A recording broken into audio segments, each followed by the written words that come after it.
You never do know what's around the bend. Big adventure, all brand new friend when you're curious.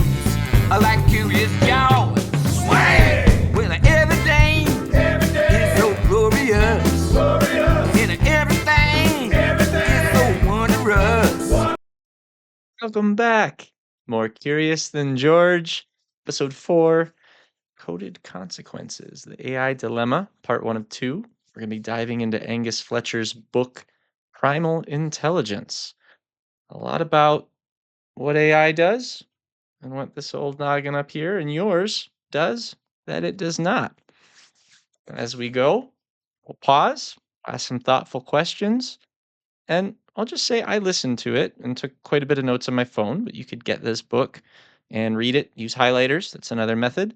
And then I would challenge you to think about circling back when you're done reading or listening to that book, maybe a week, 2 weeks after, and look at is there one to two things that I can integrate and use in my day to day, or think about my habits or routines, any of those kinds of things, because I have, and I will share towards the end here. But without further ado, let's set the stage, right? So Angus Fletcher, Ohio State, real smart guy. Him and his project narrative, really diving into understanding primal intelligence and AI. And he did a lot of studying from the U.S. Army Special Ops Forces. So some of the folks that do the most dangerous, complex, uncertain in terms of what will actually happen, accounting for plan A, B, C, D, E, F, G, all these possibilities in very high stakes, life threatening, most dangerous of the danger, more than Austin Danger Powers situations, right? So here's a wild thing. Did you know that these special ops folks outperformed AI in uncertain environments, not just a little bit of the time, not just a slight margin, but by like destroying them, right? I don't know the exact figure, but it was ridiculous. Like AI basically never won. And you think, well, all right, why and how? I was curious too. So when Angus Fletcher talks about some of these things he's learned and studied and put a lot of time into, he talks about primal intelligence as something that enhances our cognitive skills. And he defines it as intuition, imagination, emotion, and common sense. Something that logic built AI doesn't have. Hmm, interesting. So let's dive a little deeper into this, shall we? So, intuition, how we perceive the world's hidden rules, what our gut is telling us to do, imagination for the future, and undefined, unknown possibilities, common sense to make wise decisions when you're in uncertain situations, emotion, when we channel it and it's regulated, knowing the path for personal growth. Seems pretty straightforward. So he kind of says that really this all encompasses why we, you and I, can act smart in the unknown where AI fails. It is mechanically incapable of common sense or imagination and will always underperform human brains when information is thin or fragile, making computers, they have limitations. So, really, at a high level, and hopefully most of you agree with this, AI is a tool, not an unquestioned source of truth. I don't know about y'all. I think it's a little scary out there because I know there are plenty of people that are turning this off to just use AI to make things easier. We live in a world of convenience. Technology aids these things, but how are we growing ourselves if we're turning this off? We're just not, right? So hopefully we can find that balance, like anything in life, to say how I use AI here, but then still use my own brain to verify the sources, to ask more questions, to consult other means, and use my own brain for thinking as well. So if we were to rewire the brain to see the world from a child's eyes, we can see the exceptional, use imagination to create a story, use our intuition, see what's unique, That's something that we're going to circle back to. It's a pretty powerful thing. So, if we get into imagination and story, our brains don't think in stories as much as they used to. It's kind of sad to hear, but that's what the research says. And there's a reason behind it. While logic computes what is probable, story creates what is possible. Tell me that's just not exciting. Get you a little goosebumps going there.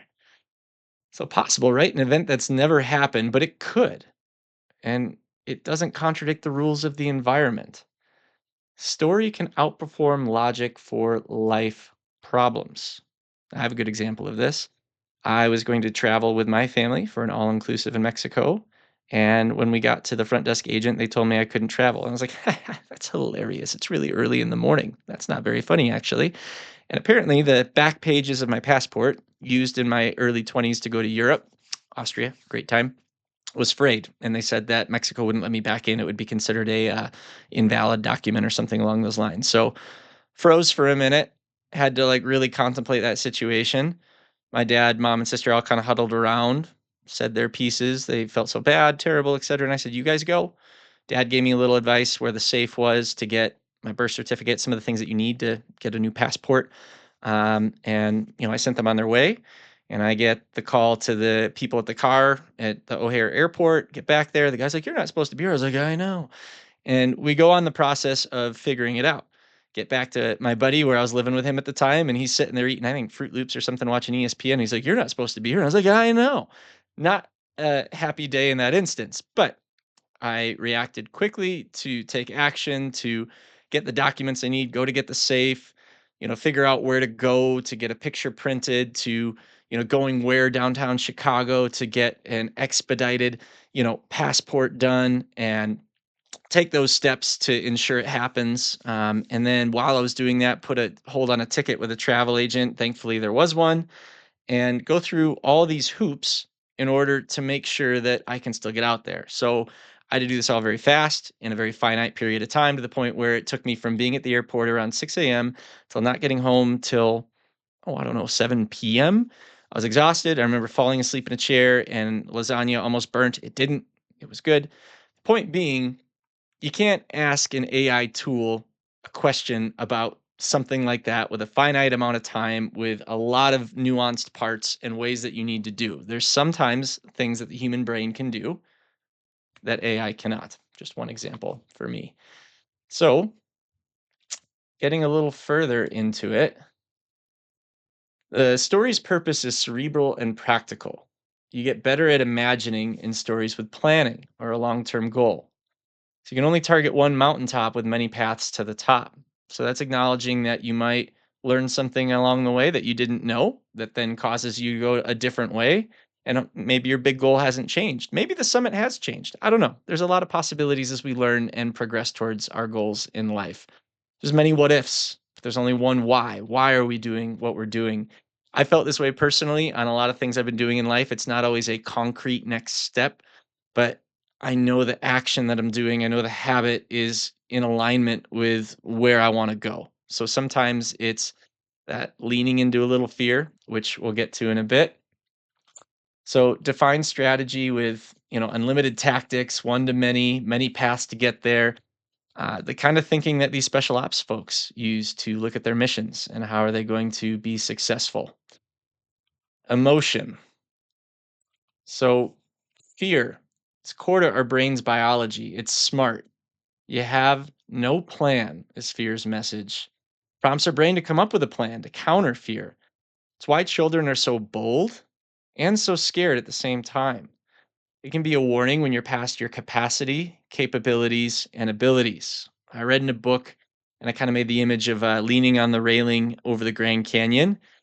You lean a little into fear to see further than what you could, and you learn, and that's a part of growth, but you don't lean too far. Fall in the Grand Canyon. Silly example, but there's multiple ways people can lean too far into fear, and that leads to burnout, working, overworking, things of that nature. And then there's plenty of people that just sit on the sideline. They don't put themselves in the game. They don't lean into the unknown. They don't start a podcast. I don't know. That's me leaning into a little bit of fear, but this is something I love. So here we are. So the mindset is, pushing ahead to what could be. extending your future narrative to exit panic and push on. Well, that's the operator mindset. It's not about a perfect first step into the plan when you're anxious and stressed. It's about action and moving into your plan.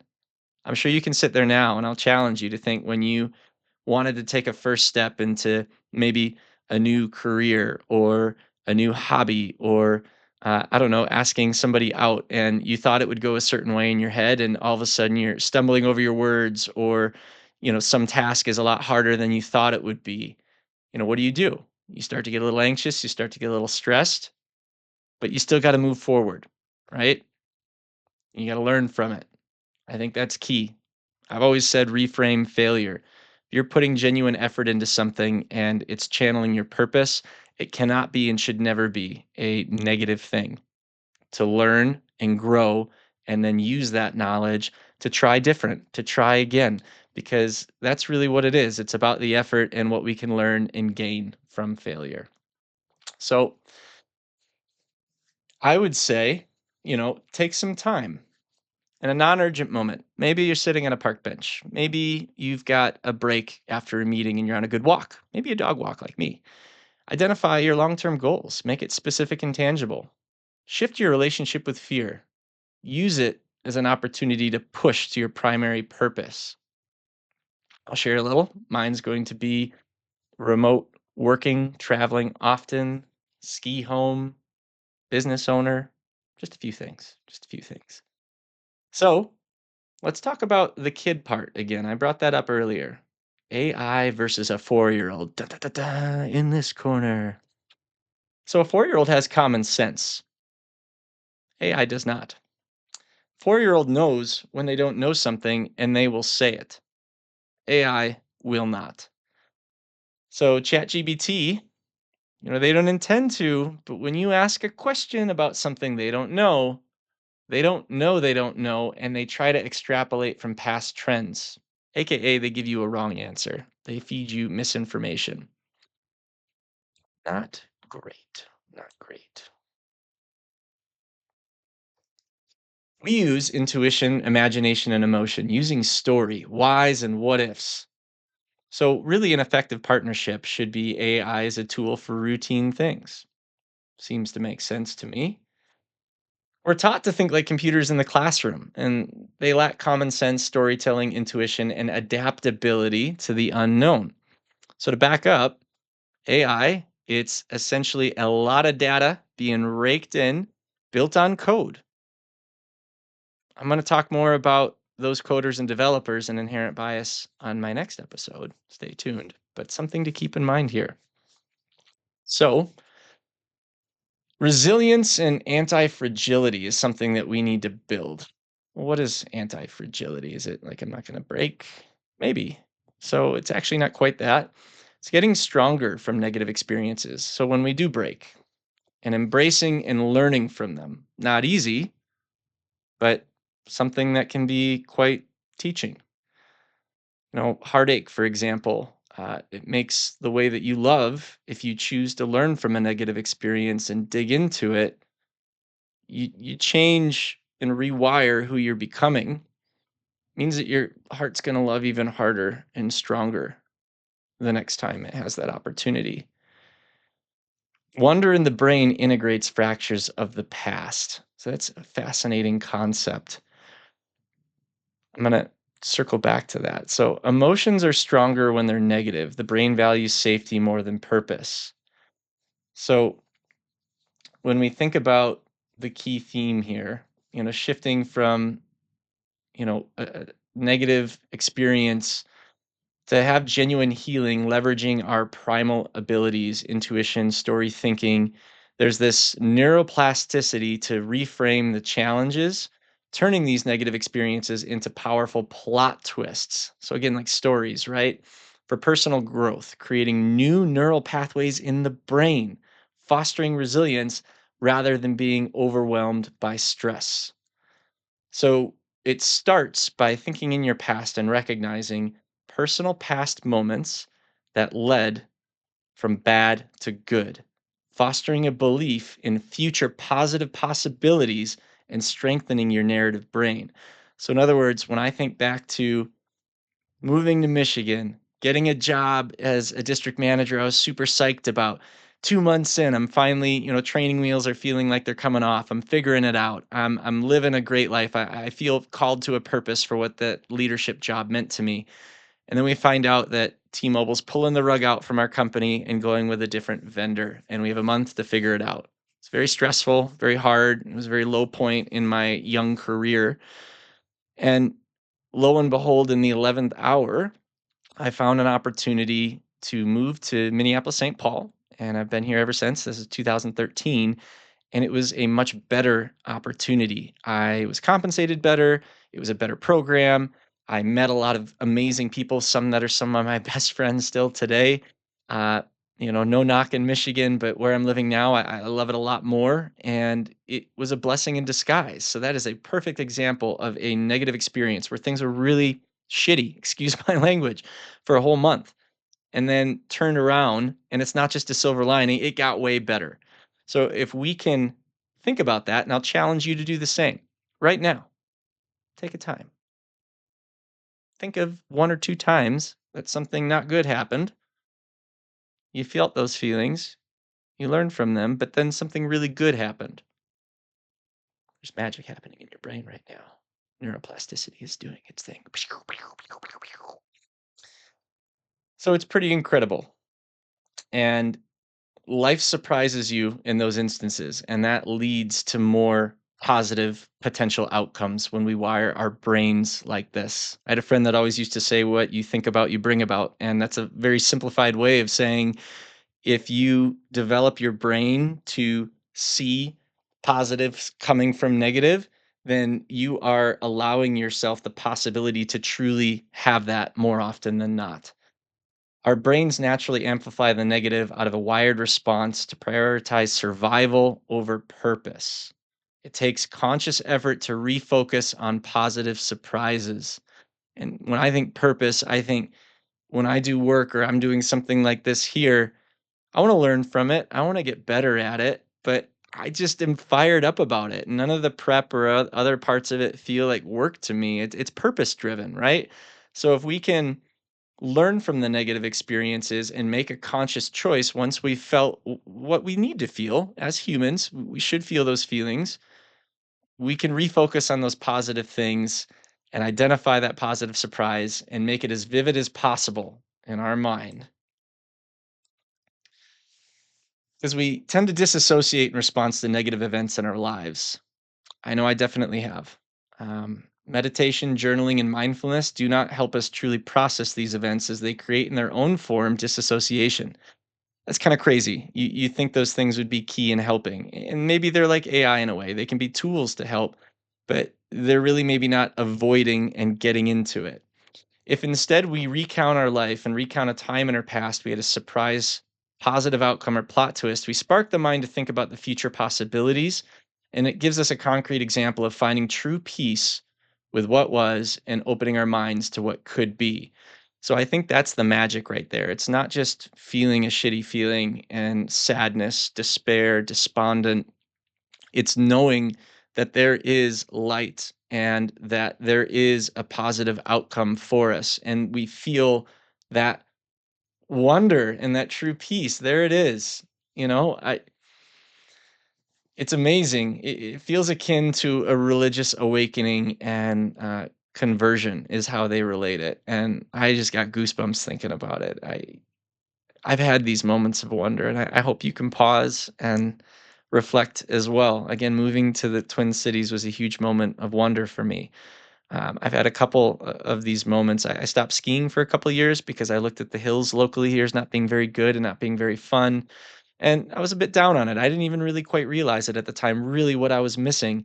And then one of my friends wanted to get into skiing, and all of a sudden that sparked, excitement for me for him to share something that I love. So all of a sudden going to the local hill was more fun. And then I got out there and I was like, kidding to myself. Just because I lived out west doesn't mean I still can't have fun at the hills here. And I am and do now. And it's great. And now we go on trips and it's awesome. So again, that's maybe a slightly not as negative as other experiences, but that's not the point. The point is it works, it's real, and I challenge you to think about it and find that wonder. So one of the big things he says is that, Angus Fletcher here, these experiences getting stronger and wiser from negative experiences, regaining a sense of control over our narrative, not letting things that happen to us define where we go from there. Forget that. It's up to us to take a step back and to recount times that were bad that got good, to give our brains that possibility to feel it and then to seek that wonder and to get out there and make it happen. Control over our narrative. Shift that mindset, embrace the potential for change and choice stemming from negative experiences. And he says people spend so much time on the sidelines listening and judging and not being part of the discussion. This is what I've been trying to do with some of this podcast, right? And even the past few episodes, which are very political, very polarizing topics, and got feedback from friends that, maybe it made me look one way or the other, but I did my best to show a couple different ways to look at it and to try to really look at objective facts. And again, it's a working point of view. So I'm not sitting here on some pedestal telling you I have all the answers. I do not. But I'm excited to create an environment that I can learn and share that out. And hopefully it, encourages you to do your own version of learning and discussion with friends, whether at the basketball game or out to dinner or meeting out for a coffee, however you might do it. So I hope you're not spending time on the sidelines because you shouldn't be. This is a core principle that I'm going to be embodying healthy discussion and action, healthy discourse. So let's move on to another part of the book decision making. AI is logic. AI tumbles precariously off its throne like Humpty Dumpty on imagination and common sense. Adequate enough like the hand is better than AI alone, cutting edge, overloaded with data.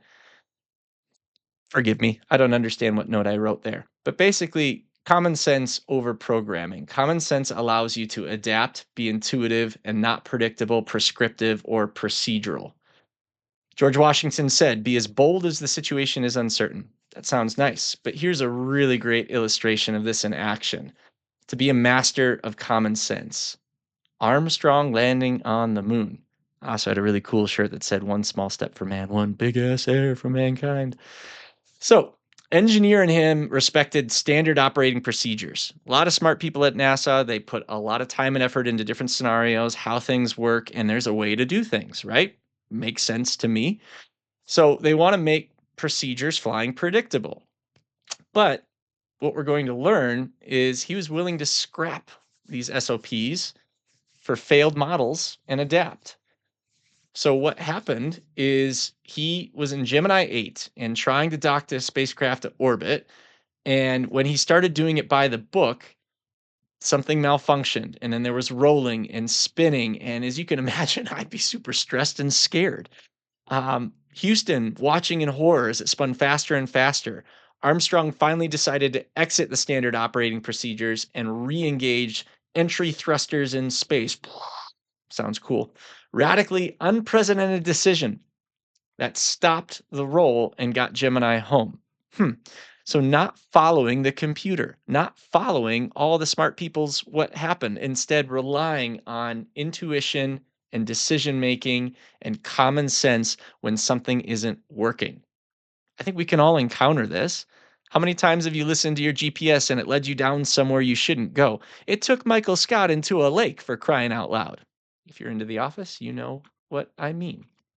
So, really, what this all comes down to, and what I'm going to lean on, and we're going to end with a quote from can't even talk, Ralph Waldo Emerson. Nothing is sacred except integrity of your own mind. Trust yourself over societal judgment. So I think that embodies a lot of what primal intelligence is trying to get at is don't lose your intuition, your imagination, your emotion, and your common sense.